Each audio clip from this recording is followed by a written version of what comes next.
Hello everybody and welcome back once again to Conan Exiles. Here we are again with yet another guide video for you. This one is all about human followers, or thralls as they're called in Conan Exiles. Hopefully by the end of this guide you'll know what they are, how to get them and make them your friends, and what the benefits are of having them, because there are lots of different ways that having human followers following you in the game can be very helpful to you as your crafters, because there are many different crafters that you can get, entertainers that can give you a various buff as well, and also fighters and archers that can be very helpful to fight beside you or guard your base for you. So hopefully by the end of this one, like I say, you'll know what they are, how to get them, and what they're used for. Let's get into it. So then, just what are thralls? Well, as I said, they are human followers, so like your character that you play as in Conan Exiles, but they are all different types of professions, for want of a better word. So you can get fighter followers, archer followers, entertainers, which we'll touch on a little bit later, and also worker NPCs. Now when we say worker NPCs, you can see an example of one just behind me on the screen here, stood at this Wheel of Pain as it's called in game, but the Wheel of Friendship as we like to call it around here. This is also the first wheel that you can unlock as part of this particular journey as well, which I'll touch on those in just a moment. But yeah, followers of this sort are very helpful, not just for combat, but especially workers, because there are some workers that you need that we'll touch on later that give you some extra special bonuses, especially when it comes to crafting armor and weapons, and also specialized named followers that are crafters, or tier 4 as they're known in this game, but that means they have a name. Like the young lady you can see behind us here that's working on this wheel, she is what we call a tier 4 Taskmaster, but she's actually named, and we'll look at her a little bit later. But we need to go right back to the beginning and look at how do we even start this journey in the first place. What do we need to do? And that starts off in our knowledge at level 10. Okay, so you just hit level 10 in the game, and you now have this particular journey available to you, the Thrall Taker journey. Cannot recommend enough that you do this journey. It's quite simple to do, fairly straightforward, because the reward at the end of this one, the purple lotus orbs, are very useful to you. You'll find them extremely useful, especially more mid to late game when you're going to the non-hostile areas like Szeth and you can use these to knock out NPCs without drawing any aggro, which is very helpful. So yeah, I can't recommend that enough. Definitely follow through this journey. It's quite simple to do, self-explanatory as you go through. Do this one. That'll give you the recipe for the purple lotus orbs, and I'll mention later on what you need to make those and how you make them. But yeah, do this journey at level 10 so that you're ready for your mid to late game when you're looking at doing things a little bit easier. So one of the first things it'll ask you to do is to craft a truncheon and then craft bindings. There are a couple of the early steps, and they are done in your own player inventory. Over here on the right hand side you'll find the truncheon and the bindings, and that'll give you the ingredients at the bottom that you need to make them. Leather and branches, I believe it is, for the truncheon, and then some plant fibre, all easy stuff that you can get really early on. Durability is not great on them, so make yourself a couple of them, but they're dead cheap and easy to make. Same with the fibre bindings. Make yourself both of these, because that's what you'll need to use to go and knock out an NPC, which I'll show you shortly. But I also recommend making yourself a basic wooden shield, so that if you have to time your hits and somebody is fighting you, which they will be fighting you at first, you can block their attack with a shield and then get your attacks in as well in between. Also, when you make this truncheon, if you've managed to loot from a box, or if you can make the simple blunted weapon fitting on your tinker's bench, highly recommend making that and popping that on. Doesn't always necessarily be as essential on your first basic truncheon, but once you hit the iron tier you definitely want to put a blunted weapon fitting on them, because then that way you'll do more concussive damage as opposed to actual physical health damage. But early game, if you're down on Noob River, there's a really good place you can go to for NPCs or thralls or friends, whatever you want to call them. So I'll take you down there now and show you where that is, and this is a really good spot to farm your early game crafters and followers before you move a bit further into late game and then look at places like New Azagorth and Mounds of the Dead, and of course the city we're at here, Sepphom Room. So let's head down to New River and I'll meet you there. See you in a minute. Well, here we are just down on New River. Now these guys are not attacking because I am in God mode just for a second, but as you'll see when we go in here, there are various people that you can get, and if I just show you on the map where we are, we're just here, just ever so slightly north of New River. Nice and easy to get to, just above the Sentinels. So it's this little cave just here, and this is what is known as Sinner's Refuge. And if I just go in here, like I say, these three will fight you, so you will have to either kill them or knock them out if you want them. Not really worth it too much because there is a slightly better fighter on New River that you could get early game, which I'll show you that in a moment. But if you make your way in here, also good for farming brimstone a bit later on as well when you come to look for brimstone. That's another video, won't worry about that one right now. But there are, oops, torch is just broken on me. Let me just fix that. Right, there we go, we're back. As I was just about to say, you'll have two archers up the top there, person sat at the campfire there, and there's somebody just to the side there. There will also potentially be a wanderer, which there is here. This can be a named fighter sometimes. She can be pretty useful early on. Not terribly great, but not too bad. So again, all these will fight you, but they can be any of the particular crafting professions that you'll find in the game. You carry on a bit more into here.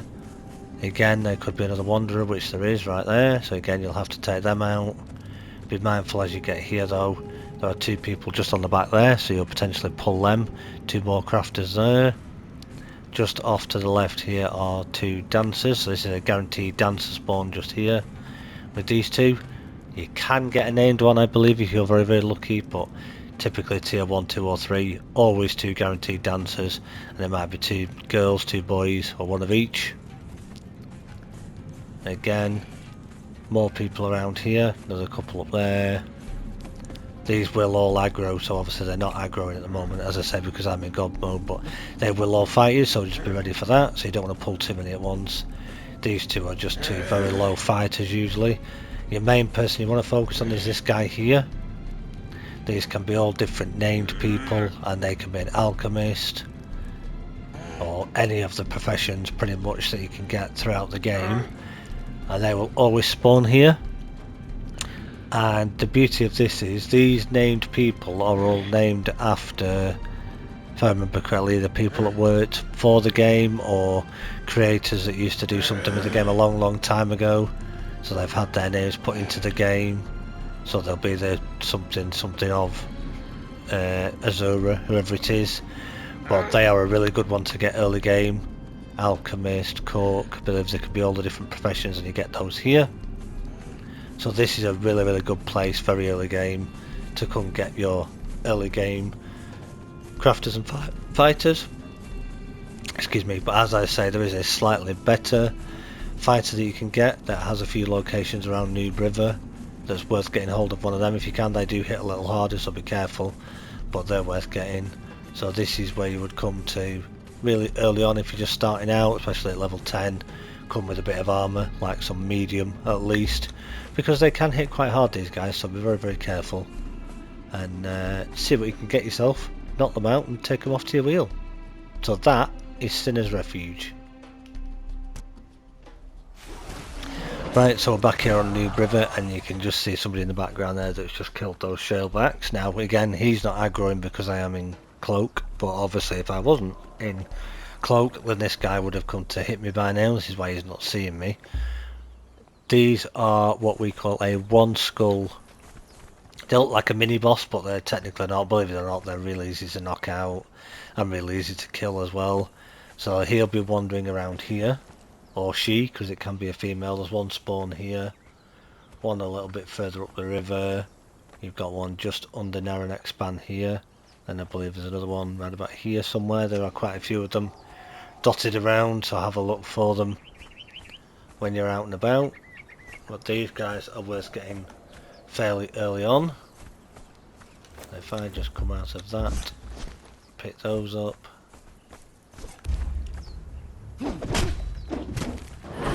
Then if I just start doing a couple of hits on him, obviously he will now dodge because that's a new mechanic that they now have. Try block his attacks if you can. Don't necessarily block them every time because they will still break through your shield, but as you can see, with a regular truncheon you'll see that bar just above his health bar starting to go down. I did let him hit me a little bit there. But just keep going, don't get too carried away because yes, he didn't do me any damage there because I realise I still have God mode on, but let him do his thing, let him try his attacks. And when you get chance, don't use up too much of your stamina as well, because bear in mind you're very early on, you're not going to have a lot of stamina, so be careful. It will take you a few minutes with these guys because this is the very basic truncheon. Like there, my stamina bar's completely gone. But as you can see, it took me a little while there and I would have took a few hits and potentially could have died against that guy. So just be very, very careful. As you can see by the durability of our truncheon now, it's barely got anything left. And that's me just in some very basic armour. As you're levelling up, do try and get your first perk in strength because that'll give you a bit of an increase to your heavy blows and your concussive damage. If you're going to go with a follower, then obviously start building up your authority again because that'll give you a bit more benefit to that side of things. So he's now knocked out, so then you just pick up your bindings, hit interact, he's down the bindings, so then you can then pull him or her off to your wheel wherever it is on the river, put them on the wheel, and then there's something we need to do with them.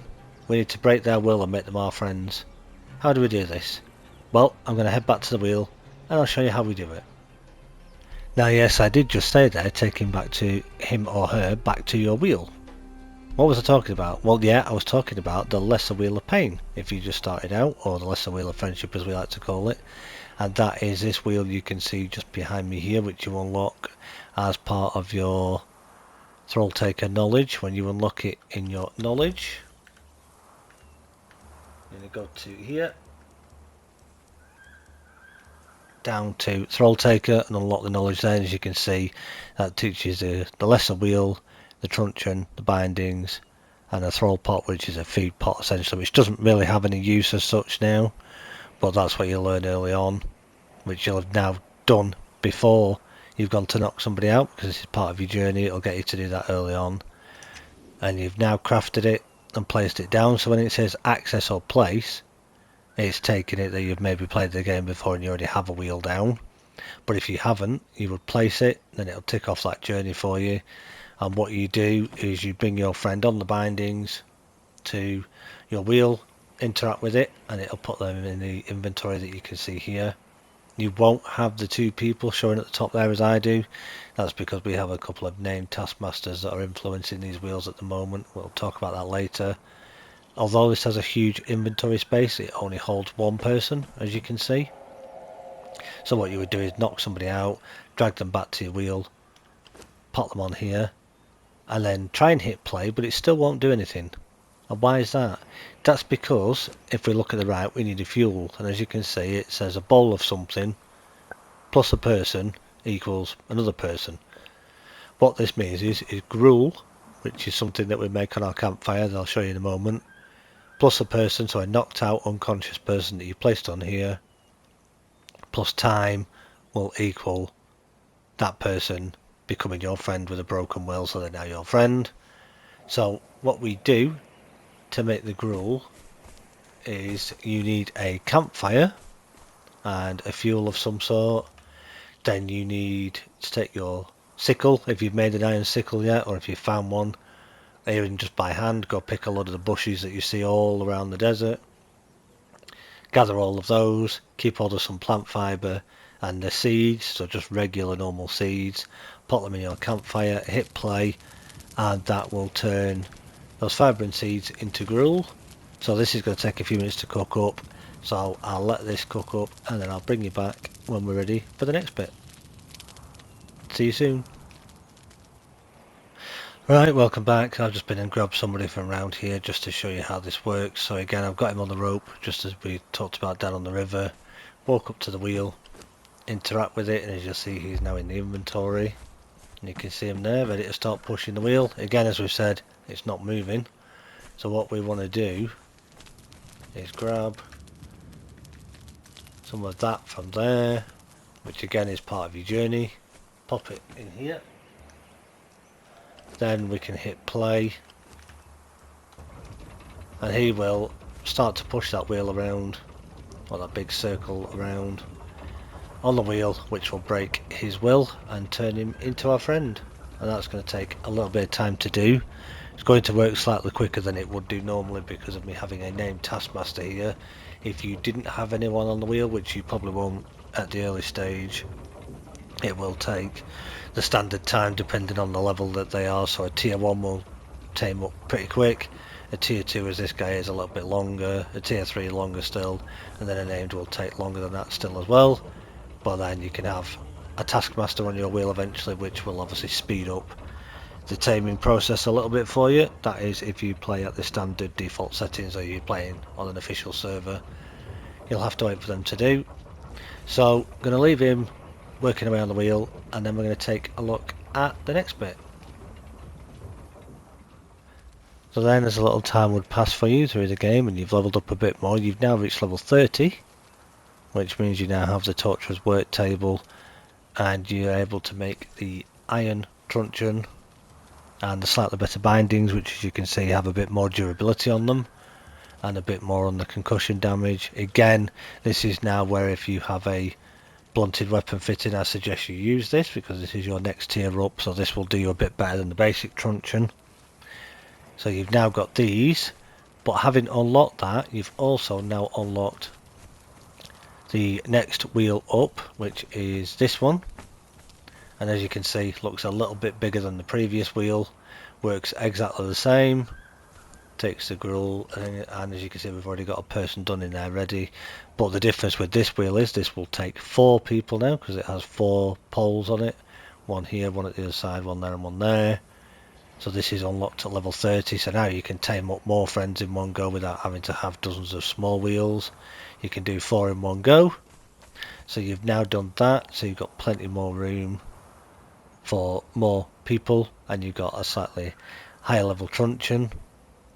If you're out and about in the world and you come across sorcerers, you can kill them, and if you kill the sorcerers because you want to learn where the sorcery cave is, they do drop a pouch sometimes as well, and this pouch can also contain a truncheon and some bindings, which can be very useful to you as well early game, so I suggest keeping hold of those. They can come in very, very handy if you need them.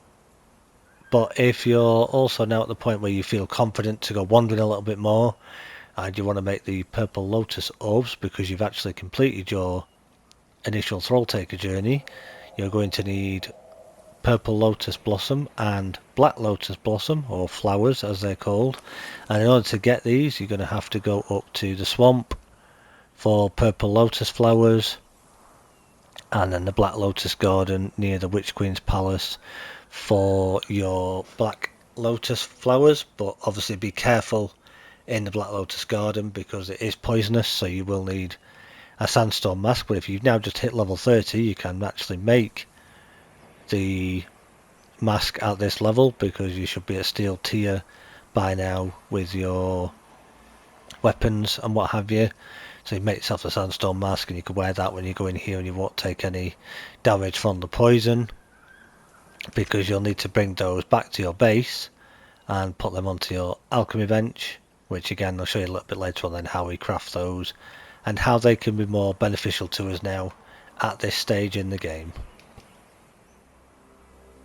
And so you continued your playthrough even more, you've leveled up even more, you've now hit level 50, so you've now unlocked also the steel tier for your truncheon and your bindings. Once again, recommend putting the blunted fitting, the better one that you can, on this one. You've now got yourself a Taskmaster from knocking people out, which is why you can see the extra bonus there on the right hand side, the extra recipe. You can make chain bindings with having a named person on your bench, so you actually got yourself a name crafter, which is very, very fortunate. So that's one of the benefits they give. You can now make chain bindings as well as get the bonus to your wheels. There are whip bindings you can also craft on the bench, and bindings of the dead, another recipe that you can get while you're out and about, and another truncheon that you can get in game for knocking out NPCs is actually a legendary that comes from Szeth the Drunk. Not a guaranteed drop, it won't drop in every time, but if you get really, really lucky and you're able to get this off him, I highly recommend farming this up and getting a few of them so you can use one, but your current fighter friend can also use one as well that you have with you. This will make life a lot easier. You of course can go around knocking things out yourself if you feel confident enough, but if you've now got a friend leveled up in decent armour, take their weapon off them, give them a truncheon, let them knock people out for you as well. Makes life a lot easier. So I've mentioned Szeth's truncheon, but where do we get it? Well, that's in Szeth, so I'm going to make my way there and I'll meet you there. See you shortly. Okay, so here I am at the location. We're here in Szeth, just behind Conan's bar. So if you come to the Temple Quarter, this is where Conan's bar is located. We've showed this before. But if you come around the back, you'll see this little doorway here, and you'll know if you're in the right place because you'll see the little island with the cook over there. This door behind me, if we go in here, this is actually the wine cellar dungeon, but however, this is actually a really good place to come to. Bring a torch if you're coming in here, otherwise you're not going to be able to see. But then if we go around here, this NPC here that you can see, he will attack you. He's not friendly, and believe it or not, even though he's a drunk, he hits really, really hard, so be very, very careful. But if you take him out, he does have a chance to drop you his truncheon called Szeth's truncheon, which is base game wise probably your best truncheon that you can get. There is another truncheon you could get from an event before, but not sure if those events are currently running at the moment, which is why I haven't included that or the bindings that come from it in this guide. But this is your next best one you can get. There is another mace type truncheon in the game that you can get as a legendary called Love Tap, which some people say is really good, but Szeth really is kind of your best one. So if we kill this guy, he'll hopefully drop it for us. So let's have a look. Okay, couldn't record that then because it kind of glitched out a little bit when I got the fatality. I got locked into the fatality animation and he took a little bit to die. But as we can see, he didn't drop it this time, so we'll have to try next time. If you're playing single player, just go out, come back again and it should reset. If you're on a server, you're going to have to wait a little bit longer, but this is where you get Szeth's truncheon from.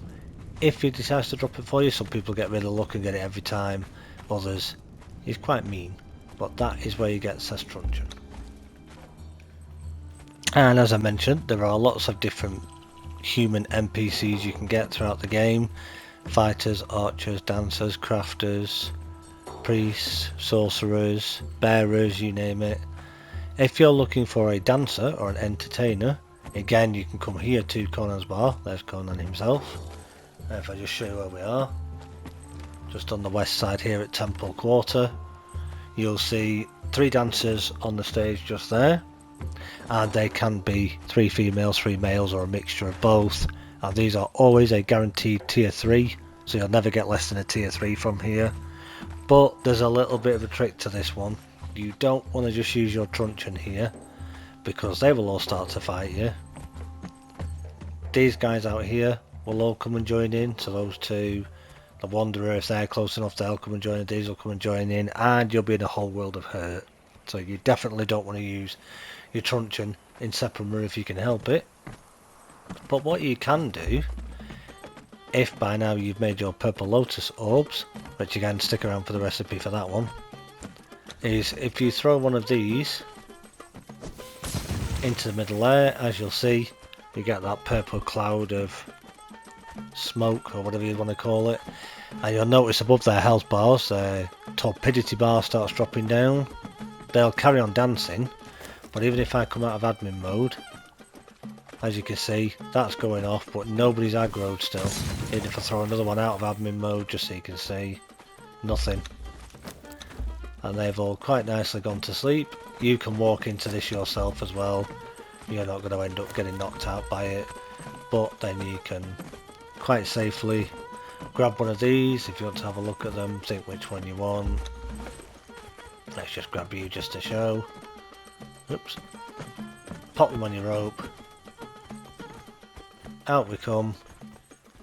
Nobody's paying the slightest bit of attention to us, even if I come out of this mode, just so you can see.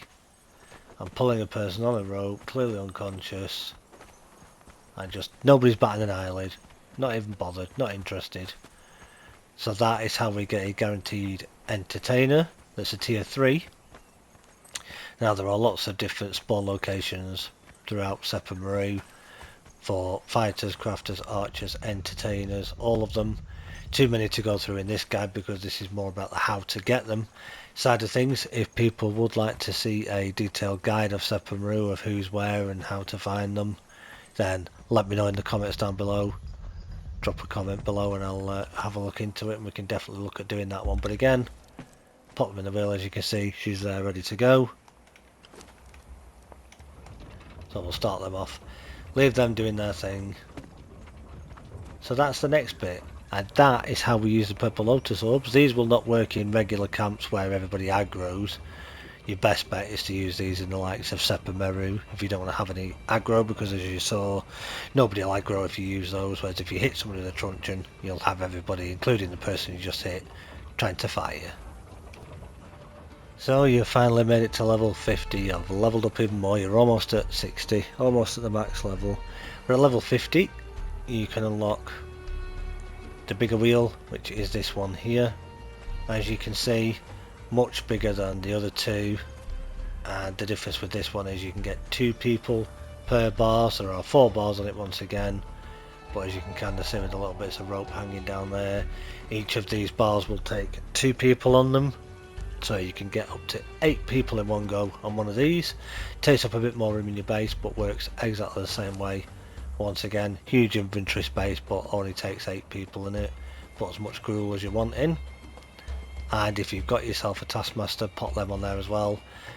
As with the new setup, they'll still influence the wheel, even if they're not actually stood at the wheel. As we can see, one of ours at the moment is just over here admiring the armor stands. And this particular lady is one of the 2 that you can get from Szeth. They're not a guaranteed spawn, but they are a guaranteed Taskmaster spawn, just not guaranteed to be the named one. So I'll show you the spawns of where these can spawn in Szeth. Lots of locations around the map itself where they can spawn, but there are at least 4 guaranteed Taskmaster spawns in Szeth. So we'll take a look at those shortly. That is just the Thrall pot, as it's called, which now doesn't really have any use to it. At one time you used to fill this with food and it'd feed all your NPCs around your base, but it doesn't seem to do that now. But if you can craft this, I would make it, because you can use it as an early game fridge for keeping all your food a bit fresher and storing all your food in a bit longer. Doesn't work the same as the actual preservation boxes, but it's good enough early game. This is just a 1-person taming box, shall we call it, even though it's called a gibbet. This is something that was part of the battle pass, I believe, at one time. It does come available in the bazaar at times. You may find it in there, so pick it up if you do. But again, only takes 1 person, still gets influenced by a Taskmaster, and you still have to pop gruel in there, and you can pop somebody in it and you'll see them in there and their head sticking out the top. That'll tame them up if you don't really have a lot of room for a wheel and you've got access to this. So that's just another little added extra there.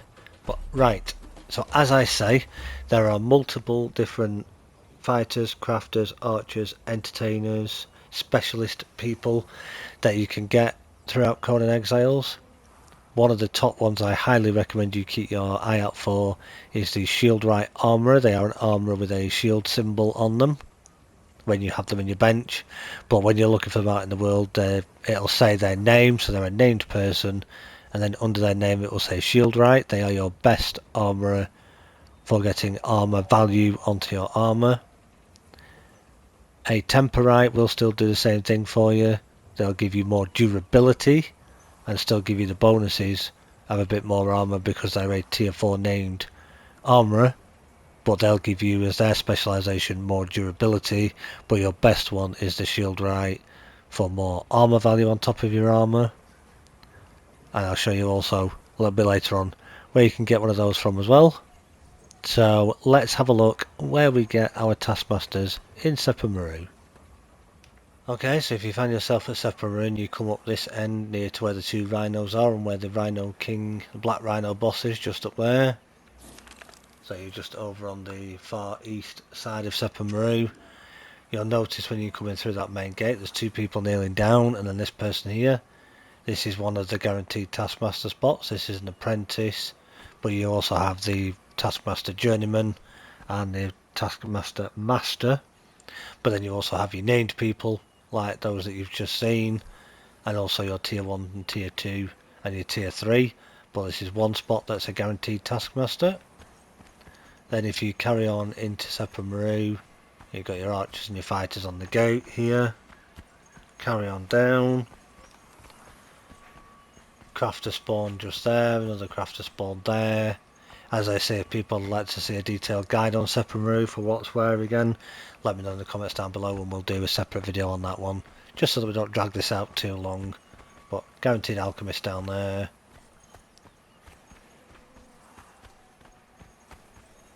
Then if we carry on down here, past all of these, you can see in front of me already, another Taskmaster here. This is another guaranteed Taskmaster spawn once again. So that's number 2, just next to this building with 2 guards either side of her. And then if we carry on down here really quickly, if I just fly to make this a bit quicker, you come up past the market, round to the prison, and then if you take a look in here, you'll see 2 prisoners and another Taskmaster here. So this is a guaranteed Taskmaster spot once again. So this is your 3rd one, perfect spot for your purple orbs again. And then around the other side is another Taskmaster just here. Once again, another guaranteed Taskmaster spot. So those are your 4 guaranteed Taskmaster spots in Sephiroth. So that's our Taskmaster spawns in Sephiroth, which are very useful people for your taming side of things, but there are also, as I've mentioned, some very useful named crafter people we can get as well that we'll take out and just look at in just a second. But there's some armor you can use if you're now at late game. You can use the, and I'm going to probably butcher this name, Hycarian or Hikarian Raider set, which you can see behind us on the stands that our Taskmaster is busy admiring. If we take a look at this one, this is the very basic crafted version. Gives you a bit to concussion damage and some other stats as well. Looks a bit unusual really, to be honest. It's a bit of an unusual looking set. But then if you craft a better version with your shield right armor, you get some slightly higher values on it, and it's better for you again. If this is for you as a player, you want to use the master armor plating that you've learned from the Warmaker Sanctuary, not bulk plating.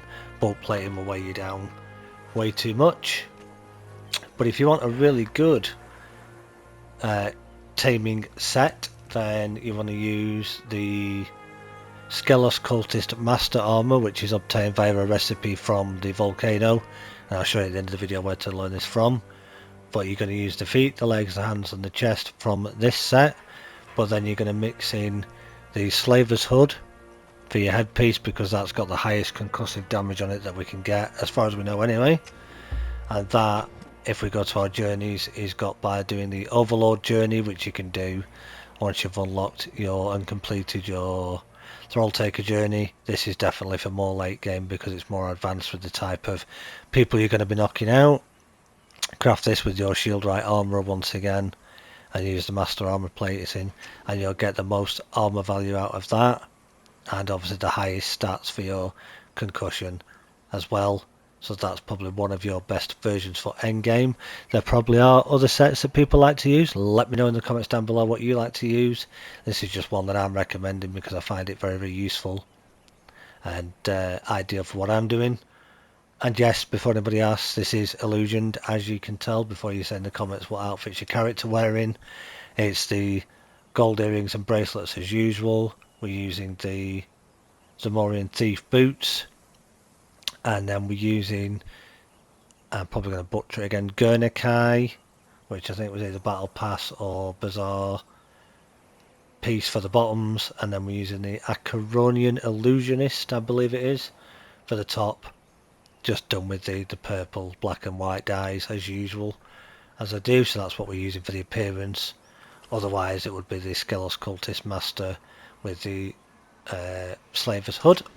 But that is your armour, and if you're now at Endgame you're going to be using things like Szeth the Drunk and your purple lotus orbs and the best bindings or chain bindings that you can get to make things a lot easier. So let me just quickly show you what the benefits of having these good armours are like, just so you've got an idea. Okay, so we just pop back home, back here at the base now, and you can see that what looks like one huge bench, but for those in the know, they will realise it's not. It's actually two benches put together, just so you know. The one to the far right hand side of the screen that you can see is the improved armourers bench, which I highly recommend once you're at the level for unlocking that. You do get it unlocked and use that to get the best benefits out of it. And the big bench next to it behind me is the Garrison Armourers bench, which is an endgame bench, and this will help reduce the cost of crafting your armour when you do it. And if I just interact with the bench, you can see in the middle menu there up the top, we have two particular different armourers that are affecting this bench. We've got the one with the little hammer symbol, that's the one for the durability, so that is the Temporite armourer, so they'll give us more durability on our armour if we craft it with them. But the big important one is the one with the shield. That is the Shieldrite armourer that will give you the bonus that you get to everything with it being a tier 4 named armourer, but the extra bonus of their special thing that they do is the extra bonus on top with the extra armour value that they'll give you, which is absolutely fantastic for you as a player, but great when you're crafting your armour for your friends as well. Works exactly the same with your blacksmith. If you can get hold of a bladesmith, they are the blacksmith version of like the Shieldrite armourer. The bladesmith will give you the most damage on weapons for any weapons that you craft in your blacksmithing bench, and so on and so forth. But again, if people want a little video like that to kind of explain the best workers to use for what bench, let me know in the comments down below and I'll definitely consider putting that one together for you. But that's the benefit of having a named armourer. So I'll quickly show you now where we can get this armourer from, and then I'll take you up to the volcano and show you where you learn the recipe for the Skelos Cultist Master, so you know what you're doing at late game and where to get it from. Here we go. Okay, as you can see, this person right behind me is an armourer, but they are an armourer 1, so they would be no use to anybody at this stage of the game. But as you can tell, they're stood at an armourer's bench, which we're just here at Temple Quarter, as you can see. Just up from where Conan's bar is. Conan's bar is just back down that way a little bit. You've got the set shrine just at the end there. That next set of benches you can see is a guaranteed blacksmith spawn. This one here is a guaranteed armourer. So you can see the two guards at the end there. If you farm this bench, which a lot of people do, eventually you may get lucky. I've had it in the past where it's taken me a while, even unofficial, to get a named armourer to spawn here. And it's very rarely been the actual Shieldrite that I was after. It's usually been the Temporite, but just having a named armourer is better than nothing at first. There are lots of camps all around the Exiled Lands where a named armourer could spawn, so do just keep an eye out while you're out on the travels, but this is a really good spot of where to find one, because again, you can use your purple lotus orb trick to knock them out, so that you don't aggro them or anybody else that's around. But that's where you get your armourer from. Now for the recipe for the Skelos Cultist. Right, so this is one for those late game players. Like I say, you don't want to be coming up here too early if you're unequipped and you don't know what you're doing, because this is an end game place definitely. But if you're coming up that pathway behind me there, you see where we are here in the volcano, you make your way in, come up these stairs, and you'll see in front of you that shrine just up there with the NPC and then all the people stood around the side. They did used to be neutral, but I believe they are now hostile. But you don't need to go near them, because if you come up through this archway, turn to your left, you'll see this book on the floor just here. Learn that, and that will teach you the Skelos Cultist Master Armour. So then you can, whoops, learn that and then get back out of here if you want, run away again, or get back over there to the obelisk and teleport out. But that is where you get the recipe for the Skelos Cultist Master Armour. Okay, so just very quickly, as I was just saying before, to make the purple lotus orbs you need to use your alchemist bench, and you'll find the recipe in there for them once you've learned it from your journey step. As we can see, to make these we need a water orb, which again is made on your alchemist bench, nice and easy with your alchemist. And then you need black lotus powder and purple lotus powder, and as we've mentioned before, both of those powders are got by putting purple lotus flowers and black lotus flowers into your grinder, and that'll turn the flowers into powder for you, so you make them in your bench, and then you can take these out with you and use them to knock out different NPCs when you're out and about. So it's nice and easy, pretty straightforward. That's how we make the orbs. Well, there you have it, everybody. That is just about it for this one. That is just about everything that you need to know for capturing your human friends in the game. Yeah, so now you know what to do. You need the equipment that you need, plus the extras that you can do along with the journey steps. That'll make this very helpful, and hopefully now you get a bit of a reference of what to do. So if you do get stuck, you've got something to come back to. So I hope you enjoyed this one. I hope you found it useful. Hope you found it interesting. If you did, let me know in the comments down below.